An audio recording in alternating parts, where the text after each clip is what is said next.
వచ్చిన ఆ మనిషి వస్తే ఆ యొక్క కొత్త లొకాలిటీలోకి వెళ్తే ఆ లొకాలిటీలో మారిపోయొచ్చు, నేను మారిపోవట్లేదా? ఎంతమంది వ్యక్తులు వచ్చినా, ఎంతమంది మనుషులు వచ్చినా, ఎన్ని ఆయుధాలు నా మీదకి చెలరేగినా, ఏమండి నువ్వు రాకపోతే నీ తాత అలాంటి వాడు వచ్చి నా దగ్గరకు వచ్చినా నేను నిన్ను విడిచిపెట్టానా? నీకంటే భక్తి చేసిన వాడిని, భక్తి చేసి నీకంటే ఆత్మీయంగా ఉన్నవాడు, నీకంటే నన్ను కనపరిచేటువంటి వాడు వచ్చినా నేను విడిచిపెట్టానా? నువ్వు ఆరాధన చేయకపోయినా నేను విడిచిపెట్టానా? మందిరానికి రాకపోయినా విడిచిపెట్టానా?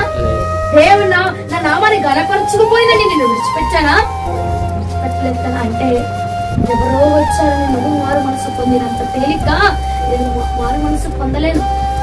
ఎందుకంటే నేను నమ్మకమైన వాడు. రూపాయి ఉన్నా రూపాయి లేకపోయినా, ధనము ఉన్నా ధనము లేకపోయినా, బలమున్నా బలము లేకపోయినా నీ వెంటనే ఉండేవాడు. దేవుడు నమ్మదగిన వాడండి. పంపించున్నాడు. నువ్వు కానుక ఇచ్చాను, నువ్వు దశంభాగాలు ఇచ్చావనో, లేదంటే ప్రార్థన పెట్టించుకున్నావనో ఒక పూట, లేదంటే 4 ఆదివారాలు మానేసి ఇంకో లాస్ట్ ఆదివారం వచ్చావనో, నీ మీద ప్రేమను చూపించేటువంటి దేవుడిని కాదు. నిన్న నేడు రేపు ఏకరీతిగా నమ్మకమైన వాడిలో బిడ్డగా ఉన్నానని చెప్పుకుని తిరుగుతున్నావు కదా. మరి నువ్వేమై ఉన్నావు? ప్రశ్న